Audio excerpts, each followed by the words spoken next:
హనుమకొండలో జరిగిన తెలంగాణ ఆవిర్భావ వేడుకల సందర్భంగా మంత్రి కొండా సురేఖ తన స్పీచ్ లో తడబడ్డారు. తెలంగాణ ఆవిర్భావ దినోత్సవ శుభాకాంక్షలు చెప్పడానికి బదులుగా గణతంత్ర దినోత్సవ శుభాకాంక్షలు అంటూ ప్రసంగం ముగించారు. అలాగే ప్రసంగంలోనూ ఆమె తప్పులు చదివారు. ఇటీవల మిస్ వరల్డ్ కార్యక్రమంలోనూ కొండా సురేఖ తడబడుతూ మాట్లాడారు. ఇలా తరచూ మాట్లాడుతుండటంతో కొండా సురేఖ ప్రసంగం చర్చనీయాంశంగా మారింది. ప్రస్తుతం సోషల్ మీడియాలోనూ ఆమె ప్రసంగాలు వైరల్ అవుతున్నాయి.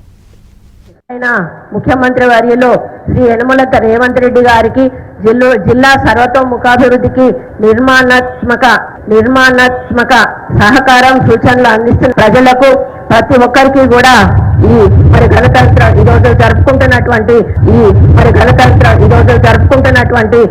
కార్యక్రమంలో మీరందరూ పాల్గొన్నందుకు పేరు పేరున ధన్యవాదాలు అర్పించుకుంటూ సెలవు తీసుకుంటా ఉన్నాను. జై హింద్.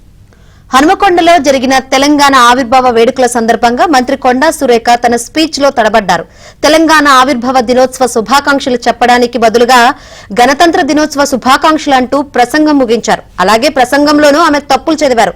ఇటీవల మిస్ వరల్డ్ కార్యక్రమంలోనూ కొండా సురేఖ తడబడుతూ మాట్లాడారు. ఇలా తరచూ మాట్లాడుతుండటంతో కొండా సురేఖ ప్రసంగం చర్చనీయాంశంగా మారింది. ప్రస్తుతం సోషల్ మీడియాలోనూ ఆమె ప్రసంగాలు వైరల్ అవుతున్నాయి.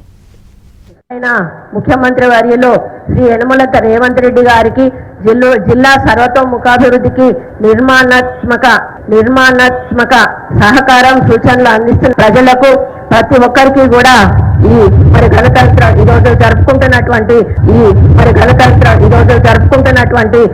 కార్యక్రమంలో మీరందరూ పాల్గొన్నందుకు పేరు పేరున ధన్యవాదాలు అర్పించుకుంటూ సెలవు తీసుకుంటా ఉన్నాను. జై హింద్.